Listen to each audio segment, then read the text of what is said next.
Ella solo quería devolver una pluma, pero terminó atrapada en una red de traiciones, secretos y un amor que desafiaría todo un imperio. Hola, mis amigas y amigos. Antes de comenzar esta sorprendente historia, dejen en los comentarios desde dónde están viendo y cuéntame cómo va tu día, ¿vale?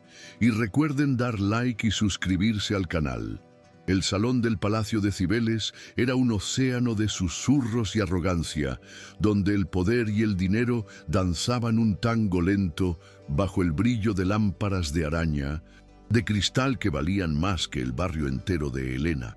Para ella, que se movía por el borde del evento con una bandeja de copas de champán, el aire no olía a lujo, sino a una distancia insalvable. Cada risa forzada, cada mirada evaluadora sobre su sencillo uniforme era un recordatorio de que ella era una pieza del decorado en el gran teatro de los ricos. Mantenía la mirada baja, concentrada en no tropezar, en ser invisible, mientras la ansiedad le oprimía el pecho. La ciudad de Madrid, vista desde las ventanas arqueadas, parecía una galaxia de estrellas indiferentes, tan deslumbrante e inalcanzable como las personas que la habitaban aquella noche. Su único deseo era que el reloj avanzara más rápido para poder volver a casa. En el centro de aquel universo social, como un sol frío alrededor del cual giraban todos los planetas, estaba Damián Ferrer. Su traje de Tom Ford, de un gris tan oscuro que parecía negro, era una armadura cortada a la perfección. No sonreía. Sus labios formaban una línea dura y perpetua de evaluación. Sus ojos, de un castaño profundo, no observaban la fiesta, la inspeccionaban en busca de debilidades, oportunidades y amenazas.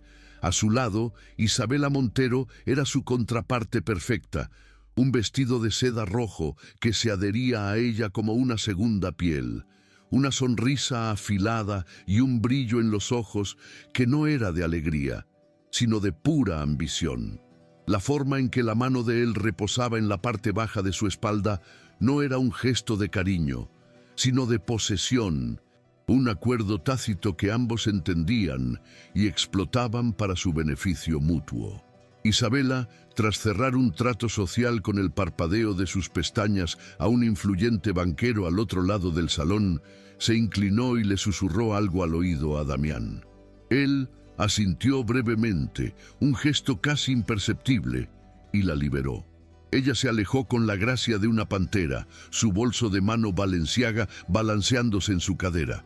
Fue en ese momento, mientras pasaba junto a una columna de mármol, cuando el objeto cayó.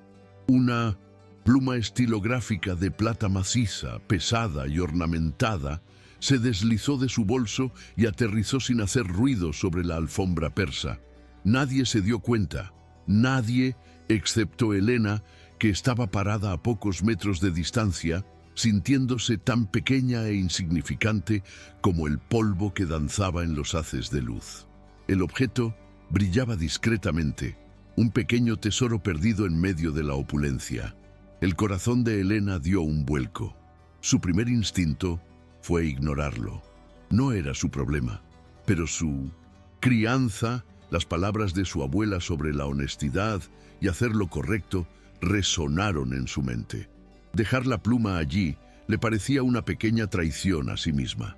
Con un suspiro de resignación, dejó su bandeja en una mesa cercana, se acercó rápidamente y recogió el objeto. La pluma pesaba en su mano, fría y costosa. Miró en la dirección por la que Isabela se había ido, pero la mujer ya había sido engullida por la multitud. Su mejor suposición era que podría haber ido a una de las suites privadas que la organización del evento reservaba para los invitados VIP, tal vez a la del propio señor Ferrer. La idea de acercarse a aquel hombre la aterrorizaba. Con la pluma firmemente en su mano, Helena caminó hacia la zona restringida, sintiendo cada mirada como una acusación. El bullicio de la fiesta fue disminuyendo hasta convertirse en un zumbido lejano, reemplazado por el sonido de sus propios latidos. El pasillo era largo y silencioso, flanqueado por idénticas puertas de madera oscura. Una de ellas, al final, estaba ligeramente entreabierta, derramando una franja de luz suave sobre la alfombra. Supuso que debía de ser allí. Vacilante, levantó la mano para llamar, pero antes de que sus nudillos rozaran la madera, la puerta se abrió de golpe. Damián Ferrer estaba de pie en el umbral, su imponente presencia llenando todo el espacio. Se había quitado el saco y aflojado la corbata, y una intensidad febril ardía en sus ojos. «Por fin», dijo él, su voz un barítono grave que vibró a través de ella, envolviéndola como una ola. «Creí que te habías arrepentido». Las palabras no tenían sentido. Elena parpadeó, con la mente intentando procesar la situación. La confusión estaba estampada en su rostro. Abrió la boca para hablar, para explicar lo de la pluma que aún sostenía, para decir que la estaba confundiendo con otra persona. Quería mostrarle el objeto en su mano, la razón de su presencia allí, pero las palabras se le atascaron en la garganta. La expresión de él era tan segura, tan cargada de una expectativa impaciente que la paralizó por completo, dejándola muda y vulnerable bajo su mirada penetrante. Antes de que un solo sonido pudiera escapar de sus labios, él se movió. No fue una sugerencia ni una invitación, fue una toma de poder. En dos largas zancadas eliminó la distancia entre ellos. Una de sus manos, grande y cálida, se deslizó hasta su nuca, sus dedos enredándose en su cabello sencillamente recogido. Con un movimiento fluido y posesivo, la atrajo hacia sí y su boca encontró la de ella. No fue un beso, fue una colisión, un acto de dominio crudo y hambriento, impregnado del aroma a sándalo y café caro. El aire fue robado de sus pulmones y el mundo de Elena, con sus preocupaciones y su cansancio, simplemente se disolvió. Por un instante que pareció una eternidad, solo existió el shock, el terror y el calor de aquella boca exigente. El shock del beso se desvaneció, reemplazado por una oleada de indignación helada.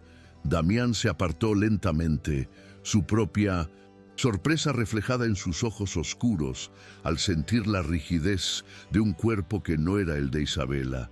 Vio a una completa desconocida, con los ojos desorbitados por el pánico y la ofensa, sosteniendo una pluma de plata como si fuera un arma. La confusión en su rostro se transformó en una chispa de intriga.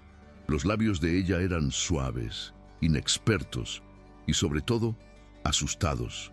No era la respuesta cínica y ensayada a la que estaba acostumbrado. Era algo genuino, algo real.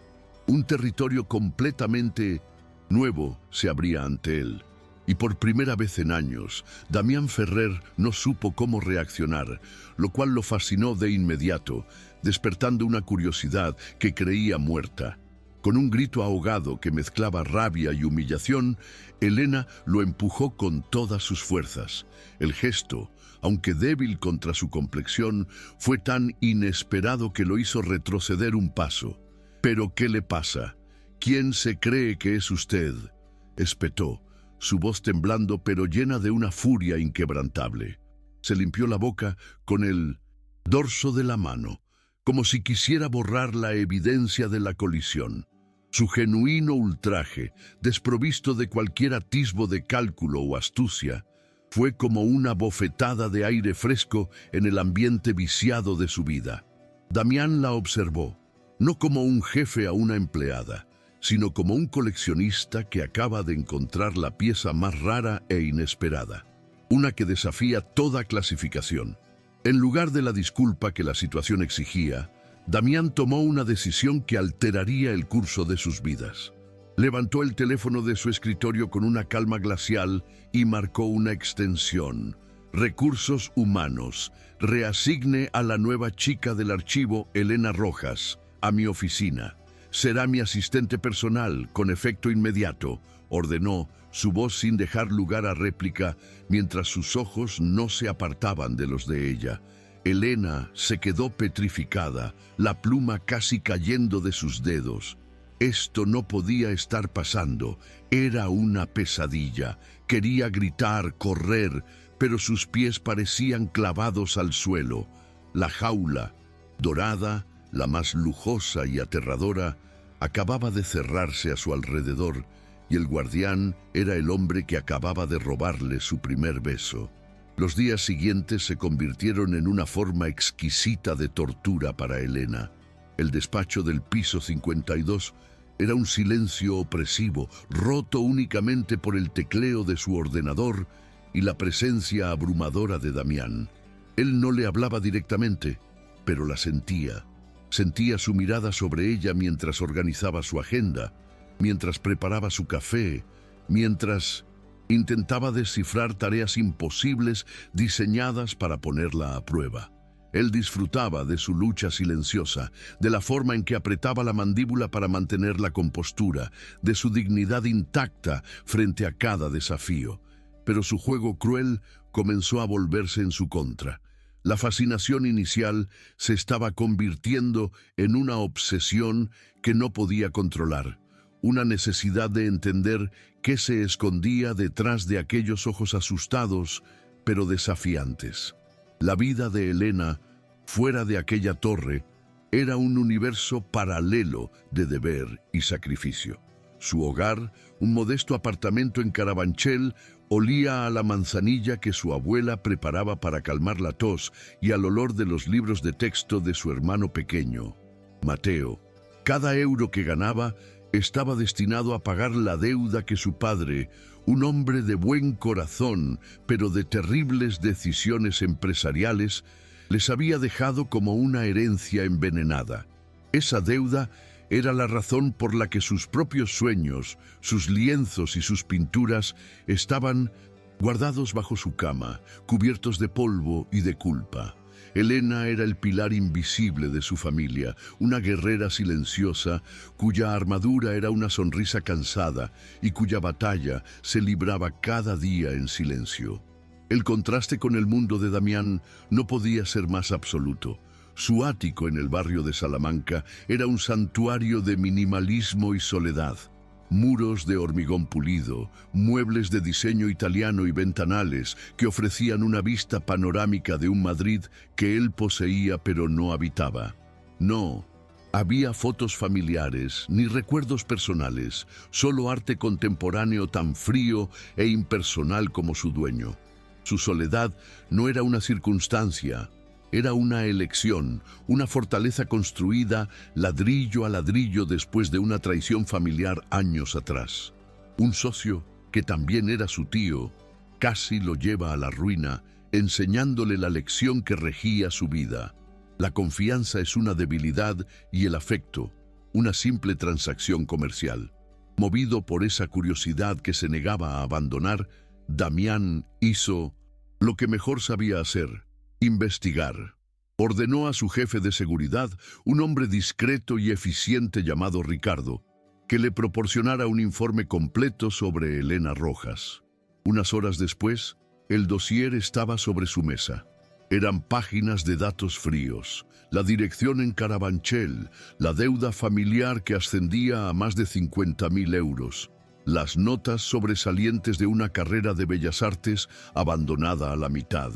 Cada línea del informe pintaba la imagen de una vida de sacrificios y responsabilidades que superaban con creces su edad.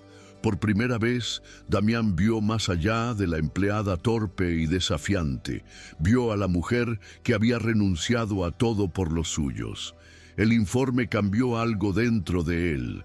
El tirano calculador empezó a ceder terreno a un impulso que no reconocía: la protección. Al día siguiente, cuando Elena llegó, encontró un café de una de las mejores cafeterías de la ciudad sobre su escritorio. El repartidor se equivocó y trajo uno de más, dijo él sin mirarla, con una brusquedad que apenas ocultaba el gesto. Días después, tras una reunión que se alargó hasta tarde, él pidió una cena para ambos. No puedo permitir que mi asistente muera de hambre. Afectaría la productividad, argumentó con una lógica empresarial que sonaba a excusa. Elena recibía estos gestos con una mezcla de sospecha y confusión, sin atreverse a creer que pudieran ser actos de bondad genuina. La tensión entre ellos crecía con cada día que pasaba. La noticia de que la chica del archivo era ahora la asistente personal del CEO se extendió por la empresa como la pólvora, alimentando un torbellino de rumores y envidias. En los pasillos, las miradas que recibía Elena eran dagas afiladas. La llamaban oportunista, trepadora, susurrando que había usado artimañas para seducir al jefe. Elena, acostumbrada a ser invisible, se encontró de repente bajo un foco de atención cruel y despiadado. Se aisló aún más, comiendo sola en su escritorio y evitando las zonas comunes, construyendo un muro a su alrededor para protegerse del veneno que la rodeaba. Isabela Montero no tardó en enterarse del nuevo ascenso.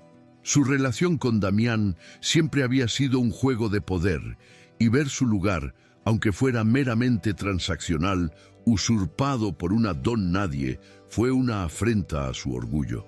Decidió que debía poner a la novata en su sitio. La oportunidad perfecta se presentó en la gala benéfica anual del Grupo Ferrer, un evento al que Damián, para sorpresa de todos, exigió que Elena asistiera. La noticia cayó sobre Elena como una sentencia. ¿Qué se iba a poner? Su armario solo contenía ropa funcional y desgastada, nada que pudiera encajar en un mar de seda y diamantes. Esa noche, su abuela se convirtió en su hada madrina.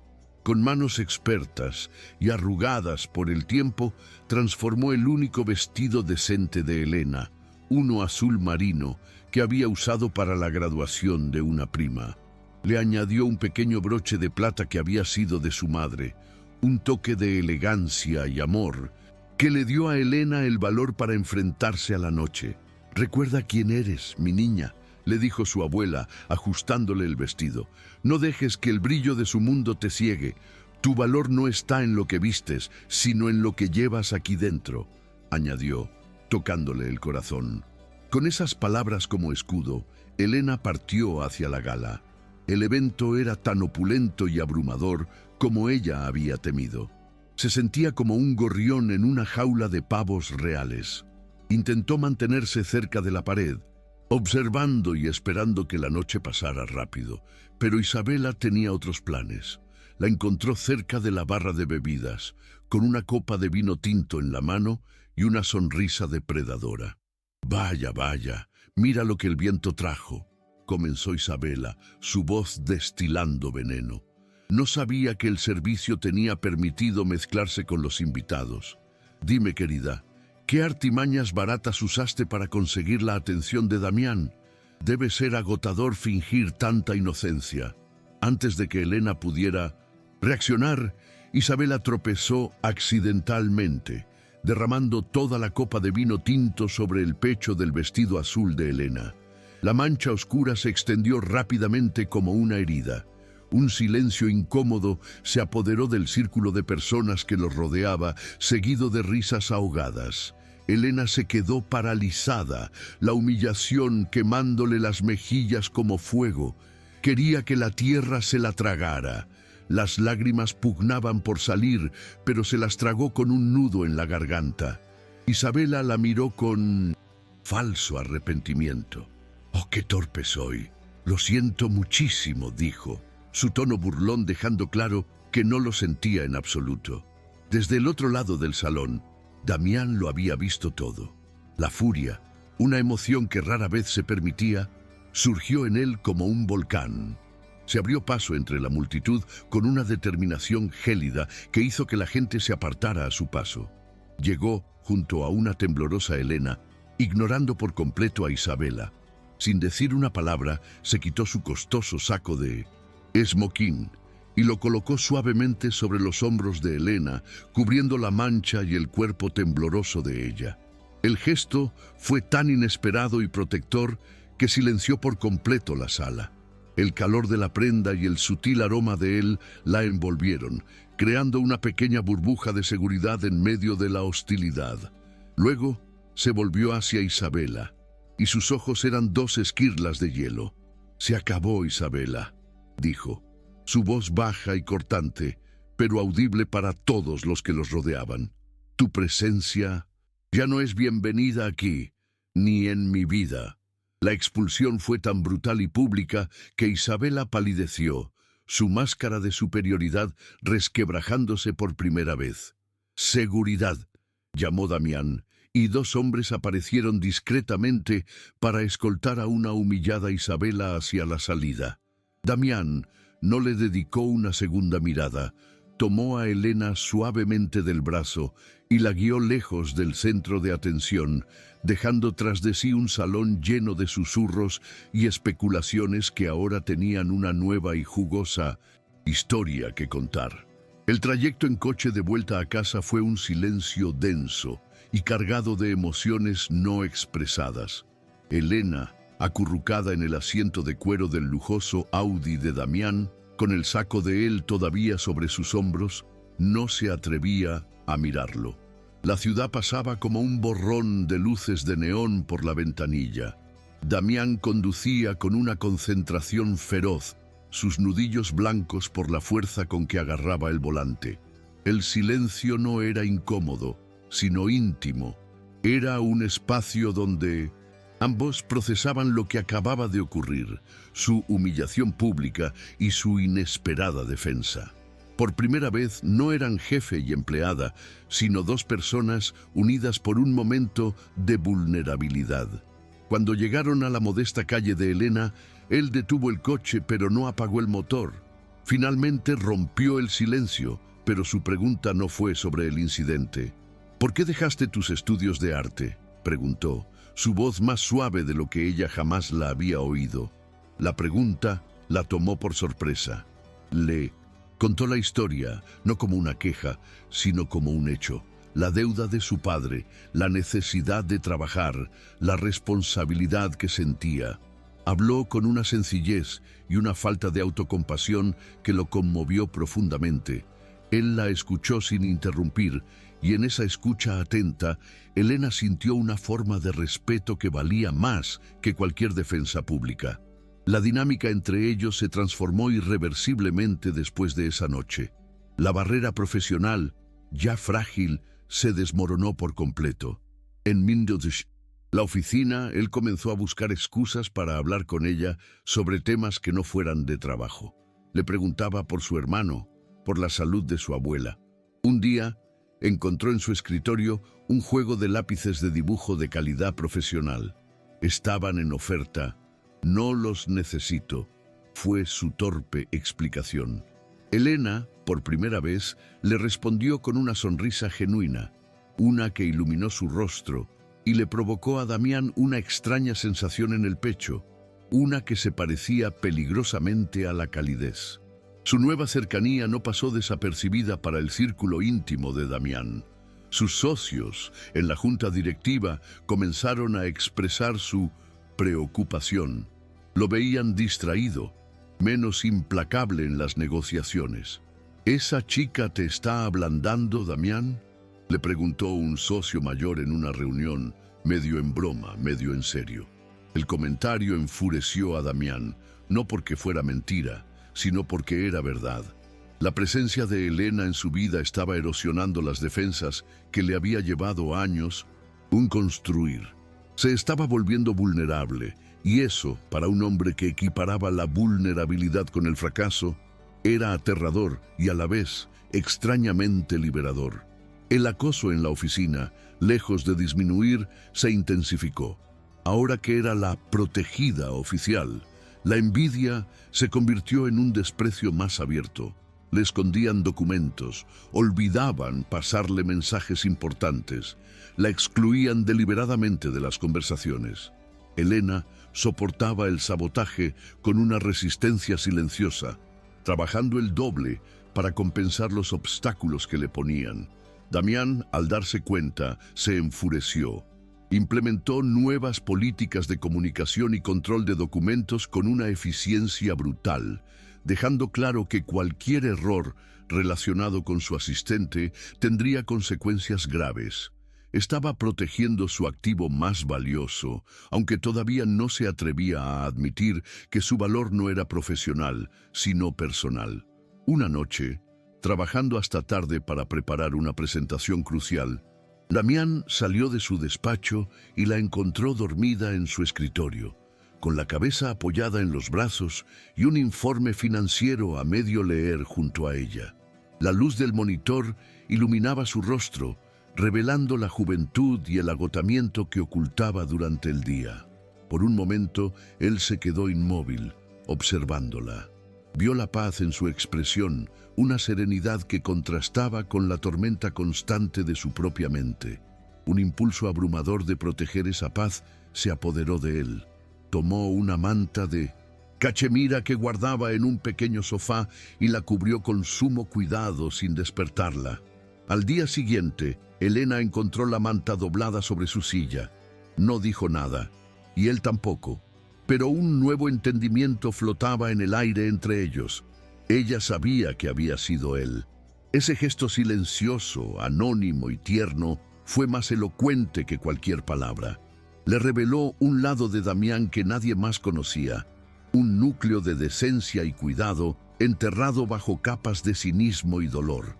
Empezó a preguntarse qué clase de hombre era realmente, qué heridas lo habían convertido en el cirujano, y si tal vez ella no era la única que necesitaba ser salvada en aquella torre de cristal y acero. La tensión romántica se volvió casi insoportable. Había momentos en los que, al entregarle un documento, sus dedos se rozaban y una corriente eléctrica parecía recorrer la habitación. O cuando él se inclinaba sobre su escritorio para ver algo en su pantalla, y ella podía oler su perfume y sentir el calor de su cuerpo cerca del suyo. Eran pequeños instantes cargados de una posibilidad que ambos temían y deseaban a partes iguales. La atracción era un imán poderoso que los empujaba el uno hacia el otro, a pesar de las diferencias abismales entre sus mundos y el peligro que esa conexión representaba para ambos. Una tarde, en el ascensor privado que los llevaba al garaje, este se detuvo bruscamente entre dos pisos. Las luces parpadearon y se apagaron, sumiéndolos en una oscuridad casi total, solo rota por la luz de emergencia. Elena ahogó un grito, su miedo a los espacios cerrados manifestándose de inmediato. Damián, instintivamente, puso su mano en su brazo para estabilizarla. «Tranquila, es solo un fallo eléctrico», dijo, su voz tranquila y segura en la oscuridad. Ella podía sentir su pulso acelerado y él podía sentir el temblor de ella bajo su mano.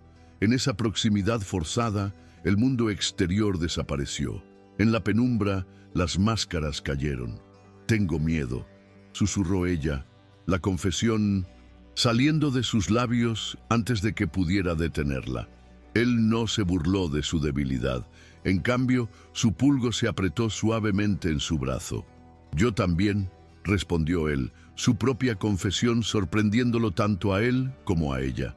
No hablaba del ascensor, hablaba de ella, de lo que le hacía sentir, del caos que había traído a su ordenada existencia. Se acercó un poco más, y en la oscuridad sus rostros estaban a centímetros de distancia. El beso parecía inevitable, una conclusión lógica a semanas de tensión reprimida. Justo cuando sus labios estaban a punto de encontrarse, las luces del ascensor parpadearon y volvieron a la vida con un zumbido. La cabina se sacudió y comenzó a descender de nuevo. El momento se rompió. Se apartaron rápidamente, como si se hubieran quemado cada uno retirándose a una esquina del pequeño espacio. El resto del viaje hasta el garaje fue en un silencio ensordecedor. La puerta se abrió, revelando el mundo real, pero nada volvería a ser igual. La pregunta ya no era si algo pasaría entre ellos, sino cuándo y qué destruiría a su paso cuando finalmente sucediera. Damián la dejó en su portal como tantas otras noches, pero esta vez, antes de que ella saliera del coche, él la detuvo. «Elena», dijo, su voz ronca. Ella se giró para mirarlo, su corazón latiendo con fuerza. Ten cuidado, añadió él. No especificó de qué o de quién, pero ella lo entendió. Era una advertencia sobre Isabela, sobre los rumores, sobre el mundo que intentaría destruirla por atreverse a acercarse a él. Pero en sus ojos ella también vio una súplica: ten cuidado conmigo.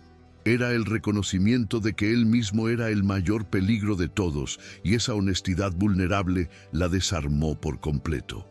Esa noche, Elena no pudo dormir. Se sentó junto a la ventana de su pequeña habitación, mirando las luces lejanas del centro de la ciudad, donde se alzaba la Torre Ferrer como un monolito oscuro. Ya no lo veía como un símbolo de opresión, sino como el faro donde habitaba el hombre más complicado, exasperante y extrañamente tierno que había conocido. Estaba atrapada en su órbita, y una parte de ella ya no quería escapar. Sabía que se dirigía hacia una tormenta, pero por primera vez en mucho tiempo, sentía que no estaba luchando sola. Una esperanza frágil pero tenaz comenzaba a florecer en el árido paisaje de su corazón. Damián, en su ático estéril, tampoco encontraba la paz. Daba vueltas por la sala de estar, una copa de whisky en la mano, la imagen del rostro asustado de Elena en la oscuridad del ascensor grabada en su mente. Ella era un caos de honestidad y vulnerabilidad en su mundo de orden y control. Era un riesgo que ningún análisis de negocio podría justificar. Sin embargo, la idea de alejarla, de volver a su existencia vacía antes de que ella llegara, le resultaba insoportable. Se acercó al ventanal y miró hacia el sur, hacia los barrios obreros de la ciudad, preguntándose qué estaría haciendo ella y dándose cuenta de que por mucho que lo intentara ya no podía imaginar su vida sin ella. La mañana siguiente, la atmósfera en la oficina era electrizante. La tensión entre ellos era una tercera entidad en la habitación, palpable y vibrante. Cada mirada, cada palabra intercambiada, estaba cargada de lo que casi había sucedido en el ascensor. Ambos intentaban aferrarse a la profesionalidad como a un salvavidas, pero era inútil. Habían cruzado un umbral invisible y el camino de vuelta estaba cerrado. La pregunta que flotaba en el aire ya no era sobre el trabajo o los informes, sino sobre el coraje. ¿Quién de los dos se atrevería a dar el siguiente paso y enfrentar las consecuencias inevitables que vendrían con él? Mientras tanto, sin que ellos lo supieran, las fuerzas que buscaban destruirlos ya estaban en movimiento.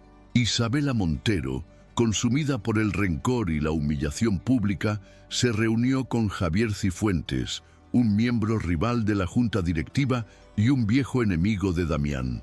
En un restaurante discreto y caro, lejos de Mindudice, miradas indiscretas, le presentó su plan. Damián tiene un punto débil por primera vez en su vida, dijo ella, sus ojos brillando con malicia. Y esa debilidad tiene un nombre: Elena Rojas. Si la destruimos a ella, lo destruimos a él. Cifuentes sonrió lentamente. La partida de ajedrez por el control del Grupo Ferrer estaba a punto de volverse mucho más personal y despiadada. Isabela sacó de su bolso un objeto familiar, una pluma de plata maciza, idéntica a la que Elena había encontrado. «Esto es más que una simple pluma», explicó, desenroscándola para revelar un diminuto puerto USB. «Es la clave para arruinarlo todo, y la chica nos lo pondrá en bandeja de plata». El plan era diabólico en su simplicidad. Usar la inocencia de Elena como el arma para su propia destrucción, y por extensión, la de Damián. La trampa estaba lista, el cebo estaba colocado, y ellos, ajenos a la conspiración, caminaban directamente hacia ella, guiados por una conexión que sería utilizada para destrozarlos. La venganza de Isabela se tejió con hilos de seda y veneno, en colaboración con Javier Cifuentes, cuya ambición solo era superada por su odio hacia Damián. El plan era una obra maestra de la manipulación. Durante una noche de fin de semana, el equipo de Cifuentes, un grupo de hackers mercenarios, se infiltró digitalmente en los servidores del Grupo Ferrer. Crearon una compleja red de transacciones fraudulentas, desviando una suma de 7 millones de euros a una cuenta anónima en las Islas Caimán. El rastro digital fue cuidadosamente diseñado para que pareciera originarse desde una única terminal dentro del edificio, la del director financiero, convenientemente situada en un piso al que Elena había sido enviada recientemente con un pretexto trivial. El siguiente paso fue manipular la realidad visual. Cifuentes sabía que Damián había enviado a Elena a la planta 48 para recoger unos archivos antiguos la semana anterior, una tarea inusual que la hizo quedarse hasta tarde. Los técnicos de Cifuentes editaron meticulosamente las grabaciones de seguridad de esa noche, alteraron la marca de tiempo y superpusieron imágenes para que pareciera que Elena, en lugar de ir al archivo, se desviaba y pasaba varios minutos cerca de la terminal financiera, en un horario que coincidía con el momento del desfalco. No se la veía tocar nada, pero su mera presencia en el lugar y hora equivocados sería suficiente para sembrar la semilla de la duda más letal en una mente como la de Damián. La pieza final del rompecabezas era la pluma estilográfica. No era un simple dispositivo de almacenamiento. El equipo de Cifuentes la había cargado con un software espía sofisticado, capaz de copiar datos de contacto y registrar las pulsaciones de teclas de cualquier dispositivo cercano. Isabela, en su declaración jurada, afirmaría que la pluma contenía información sensible sobre sus propias inversiones y que se la había robado Elena. La historia era perfecta. Elena roba la pluma, utiliza la información para chantajear a alguien o la vende, y luego, para cubrir sus huellas, finge el encuentro casual para devolvérsela a Damián, actuando como la empleada honesta. Era una narrativa que convertía la inocencia de Elena en la prueba definitiva de su culpabilidad. El lunes por la mañana, la bomba explotó. Un correo electrónico anónimo alertó al Consejo de Administración sobre irregularidades contables.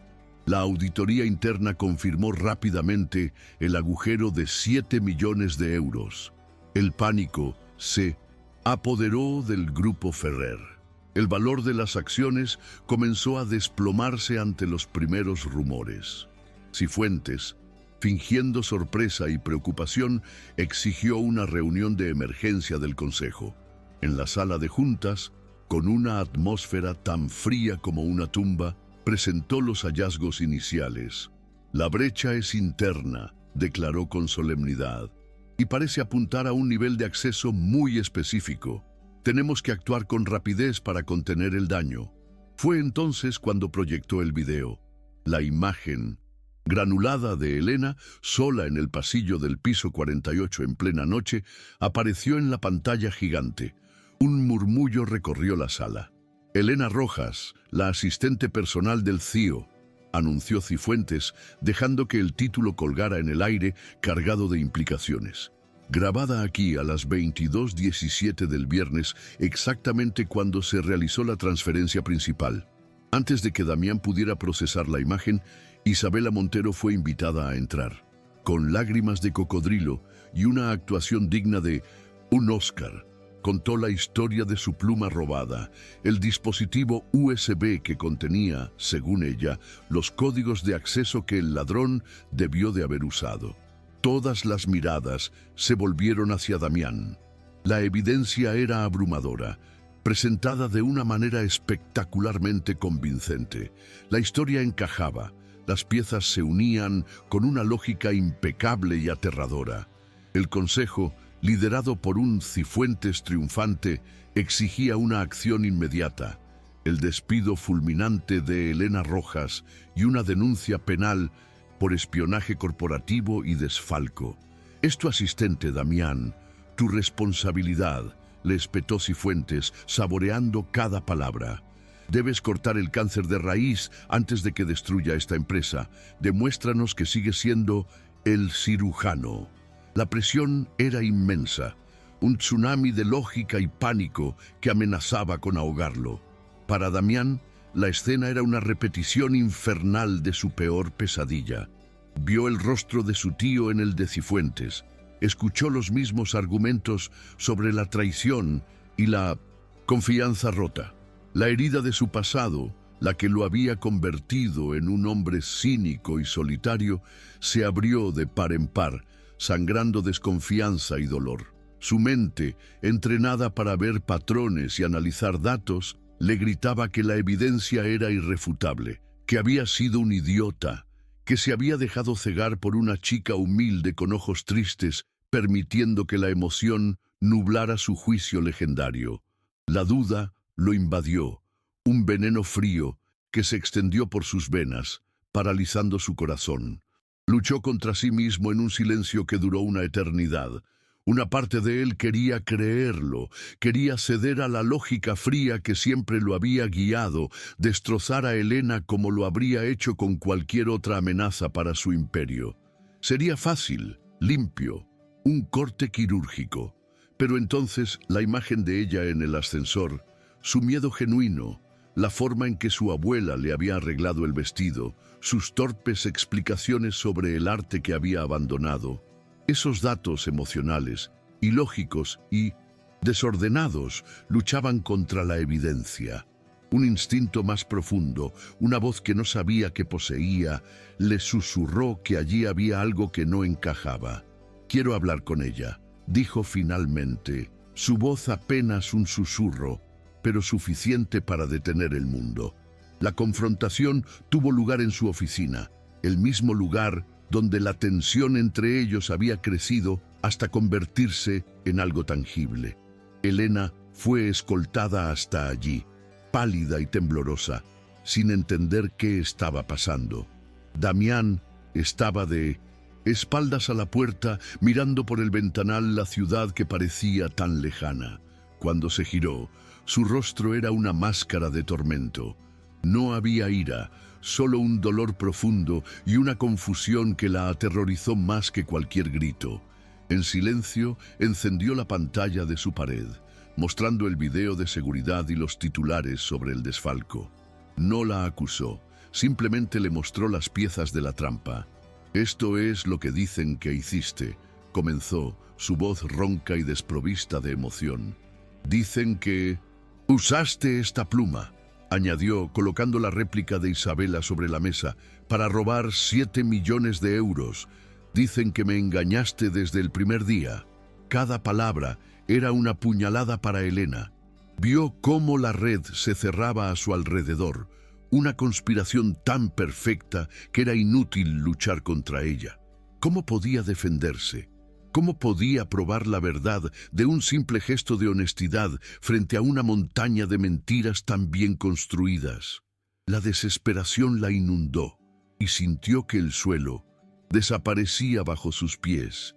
No tenía a nadie ni nada. Las lágrimas comenzaron a brotar de sus ojos, lágrimas de impotencia y de un corazón roto. No solo por la acusación, sino por la mirada de duda en los ojos del hombre en el que había comenzado a confiar, en el que había comenzado a ver un refugio. Levantó la vista, sus ojos encontrando los suyos a través del velo de lágrimas, y en ese momento supo que solo le quedaba una cosa, su verdad, por simple e increíble que pareciera. Era su única posesión, su único escudo. Reunió todas sus fuerzas, todo su aliento, y dejó que las palabras salieran, desnudas y frágiles, en medio del lujoso despacho que se había convertido en su prisión. «Yo solo quería devolver una pluma, señor Ferrer», susurró, su voz quebrada por el llanto pero firme en su convicción. «Alguien la perdió. Yo la recogí. Esa es toda mi historia». No hubo más explicaciones, ni súplicas, ni justificaciones, solo la verdad, repetida con la simplicidad de un niño. En esa frase residía toda su inocencia, toda su esencia. Fue una declaración tan pura y tan dolorosamente honesta que actuó como un relámpago en la mente atormentada de Damián. El castillo de naipes de la evidencia lógica, tan cuidadosamente construido por Cifuentes, se tambaleó ante la fuerza de esa simple y vulnerable verdad. En ese instante, Damián vio con una claridad cegadora. Vio el rostro de la chica que había besado por error, la que lo había desafiado con una furia genuina. Vio a la mujer que se sonrojaba al recibir un cumplido y que soportaba el acoso con una dignidad silenciosa. Vio a la guerrera que luchaba por su familia y que se había dormido de agotamiento sobre un informe financiero. Todas esas imágenes se fusionaron en una sola verdad irrefutable. Esa mujer era incapaz de tal traición. La confianza, esa emoción que había desterrado de su vida, regresó con la fuerza de una revelación y supo, sin lugar a dudas, lo que tenía que hacer. Dejó a Elena en su despacho, aún sollozando en silencio, y caminó directamente hacia la sala de juntas, donde Cifuentes y los demás esperaban su veredicto. Abrió las puertas con una fuerza que las hizo golpear contra la pared. «Cancelen la reunión», ordenó, su voz resonando con una autoridad renovada y absoluta, «y convoquen una rueda de prensa, inmediatamente». Cifuentes lo miró, confundido y luego alarmado al ver la determinación de acero en los ojos de Damián. La presa no solo no había caído en la trampa, sino que se había convertido de nuevo en el cazador. El juego había cambiado drásticamente. La sala de prensa estaba abarrotada. Periodistas de todos los medios económicos del país se habían congregado, esperando la sangre, esperando la confirmación de que el intocable Damián Ferrer había sido engañado por su joven asistente. Damián subió al podio, su figura proyectando una sombra de poder absoluto. Ignoró por completo el comunicado de prensa que su equipo de relaciones públicas le había preparado, un documento que hablaba de cese de funciones e investigación en curso. Lo arrugó en su mano sin siquiera mirarlo, un gesto de desafío que silenció a toda la sala. «Buenas tardes», comenzó, su voz clara y firme, amplificada por los micrófonos. «Se ha cometido un crimen contra mi empresa. Pero la víctima no es solo el Grupo Ferrer. La víctima principal es una empleada inocente que ha sido objeto de una conspiración maliciosa y despreciable». Un murmullo de sorpresa recorrió la sala. La señorita Elena Rojas no solo es inocente, sino que cuenta con mi total y absoluta confianza. Y usaré hasta el último recurso de esta compañía para encontrar a los verdaderos culpables y llevarlos ante la justicia, sin importar quiénes sean ni dónde se escondan. Para demostrar que no bromeaba, lanzó su órdago. Como primer paso, y con efecto inmediato, el Grupo Ferrer cancela todas las negociaciones para el proyecto de desarrollo conjunto con el consorcio de inversiones liderado por el señor Cifuentes. El nombre resonó como un disparo. Era un sacrificio de cientos de millones de euros, un golpe financiero masivo. Cifuentes, que observaba desde su despacho en una pantalla, palideció. Damián no solo estaba defendiendo a Elena, estaba declarando la guerra, quemando sus propias naves para demostrar su fe en ella. Era una locura empresarial, pero era el acto de redención más grande de su vida. Desde el fondo de la sala de prensa, a través de una puerta entreabierta, Elena lo había visto todo. Un miembro del personal de seguridad, enviado por Damián, la había llevado allí. Escuchó cada palabra, vio cada gesto, vio cómo el hombre más poderoso y cínico que conocía sacrificaba una fortuna y ponía en juego su reputación, no por lógica ni por negocio, sino por fe en ella. Las lágrimas que corrían por su rostro ya no eran de dolor, sino de una gratitud y una emoción tan abrumadoras que apenas podía respirar. Él no solo la había salvado, se había salvado a sí mismo frente a todo el mundo. Damián terminó su declaración y por un instante sus ojos buscaron en la multitud.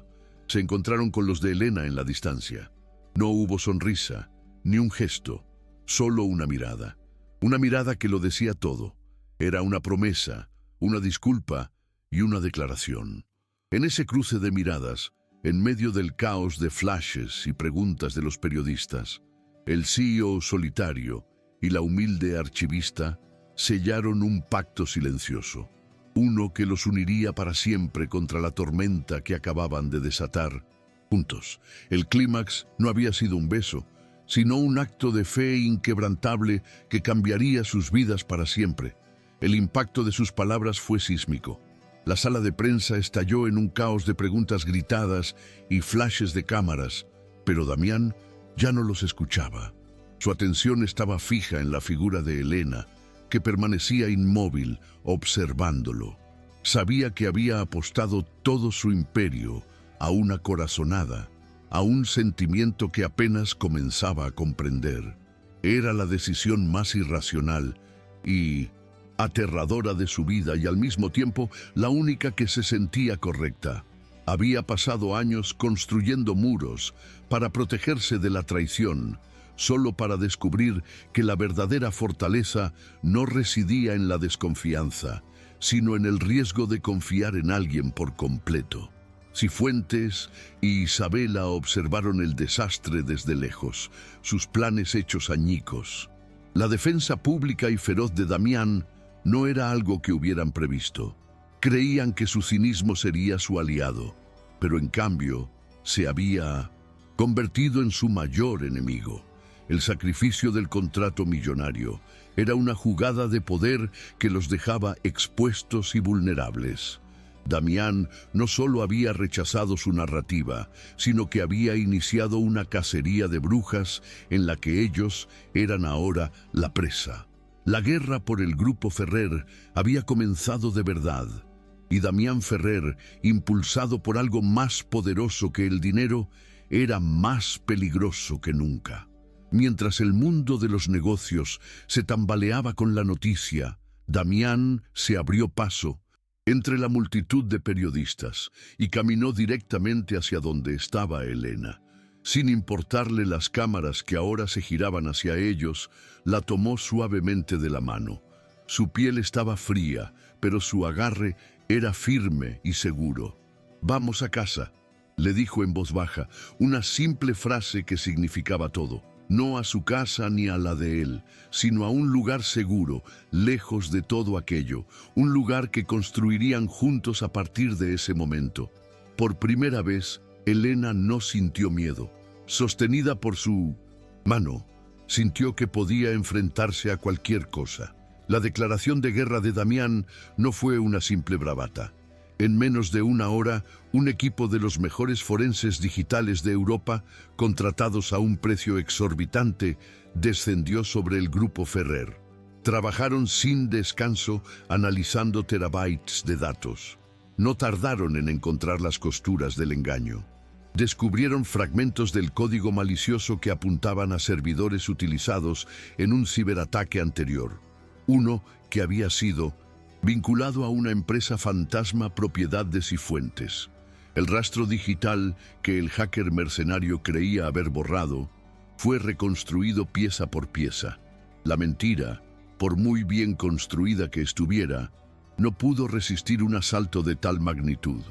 El dinero no compraba la verdad, pero sí podía pagar las herramientas para desenterrarla. En menos de 48 horas, el informe estaba sobre la mesa de Damián. Era un documento de más de 200 páginas que detallaba la conspiración con una claridad devastadora. Incluía correos electrónicos encriptados recuperados entre Cifuentes e Isabela, donde discutían el plan con una arrogancia escalofriante. Las consecuencias fueron inmediatas y brutales. Con pruebas irrefutables en la mano, Damián convocó una junta extraordinaria. Javier Cifuentes fue expulsado del Consejo de Administración de forma deshonrosa y se enfrentó a cargos penales por fraude, espionaje corporativo y manipulación del mercado. Isabela Montero, expuesta como una conspiradora, se convirtió en una paria social de la noche a la mañana. Su nombre sinónimo de escándalo y traición. La justicia, impulsada por Damián, fue tan rápida y precisa como un corte de cirujano. Una vez que la tormenta amainó, quedó un silencio profundo entre Damián y Elena. Se encontraron en el ático de él, el lugar que antes simbolizaba la soledad y el poder, pero que ahora se sentía como un espacio en transición. Con la ciudad de Madrid extendiéndose a sus pies, él se volvió hacia ella, la vulnerabilidad desnuda en sus ojos por primera vez. «Lo siento, Elena», dijo, su voz desprovista de su habitual autoridad. «Siento haber dudado de ti, aunque solo fuera por un instante. Mi pasado me enseñó a desconfiar de todos». Le habló de la traición de su tío, no para justificarse, sino para que ella entendiera las cicatrices que gobernaron su vida durante tanto tiempo. Elena lo escuchó, no con lástima, sino con una profunda empatía. Se acercó y con un gesto tierno puso su mano sobre la de él. «No tienes que disculparte», respondió ella suavemente. «Ese día, en la rueda de prensa, no solo me salvaste a mí, te salvaste a ti mismo. Elegiste confiar. Esa fue tu victoria, no la mía». Sus palabras lo golpearon con la fuerza de una revelación. Ella no lo veía como su salvador, sino como un igual, un hombre que luchaba contra sus propios demonios. En ese momento, todas las barreras que quedaban entre ellos se disolvieron. Ya no eran el CEO y la asistente, sino simplemente Damián y Elena, dos almas que se habían encontrado en medio de las ruinas y habían decidido construir algo nuevo juntas. Pasaron varios meses. La primavera llegó a Madrid, llenando los parques de color y vida. Lejos del frío cristal de la Torre Ferrer, Damián caminaba por las bulliciosas calles de Carabanchel. Llevaba unos vaqueros y una camisa sencilla, mezclándose con la gente, sintiendo el pulso de un mundo que antes le era completamente ajeno. Siguió el sonido de las risas de los niños hasta un pequeño centro cívico, cuya fachada recién pintada brillaba bajo el sol. A través de una ventana abierta, la vio. Elena estaba de pie frente a un enorme mural, con el pelo recogido en un moño desordenado, una mancha de pintura azul en la nariz y una sonrisa que podría haber iluminado la ciudad entera. Estaba enseñando a un grupo de niños a pintar, viviendo el sueño que había sacrificado. Él se quedó observándola durante un largo rato, su corazón lleno de una emoción cálida y desconocida. La beca que financiaba el taller de arte había sido, por supuesto, anónima. Verla allí, tan vibrante, tan llena de propósito y alegría, fue la mejor inversión que había hecho en su vida. Era más valioso que cualquier acuerdo millonario, que cualquier acción en alza. Era la felicidad en su forma más pura. Finalmente respiró hondo y entró en el centro. Ella lo vio y su sonrisa se amplió. Dejó el pincel y caminó hacia él, sus pasos seguros y ligeros. No hubo sorpresa en su mirada, solo un reconocimiento feliz, como si lo hubiera estado esperando todo el tiempo. Sin decir una palabra, Damián extendió su mano. No sostenía una joya cara ni las llaves de un coche de lujo. En su palma había una simple pluma de tinta, una como las que usan los estudiantes, negra y sin adornos. Elena la miró y luego lo miró a él, sus ojos brillando de comprensión. La tomó y sus dedos rozaron los de él en un contacto que era a la vez familiar y lleno de promesas. «Para que podamos empezar a escribir nuestra propia historia», susurró él, su voz llena de una sinceridad que ella ya conocía. «Sin borradores, sin errores, solo la verdad». Ella sonrió, y en esa sonrisa estaba toda la respuesta que él necesitaba. El amor, descubrieron. No se trataba de grandes gestos, sino de la simple y valiente elección de empezar una página en blanco, juntos. «¿Han hecho algún gesto de bondad que cambió una vida?», Dejen un corazoncito si creen que el amor es más poderoso que cualquier riqueza. Suscríbanse para más historias de segundas oportunidades. Comenten, el amor no tiene precio, si ustedes también creen en la bondad humana.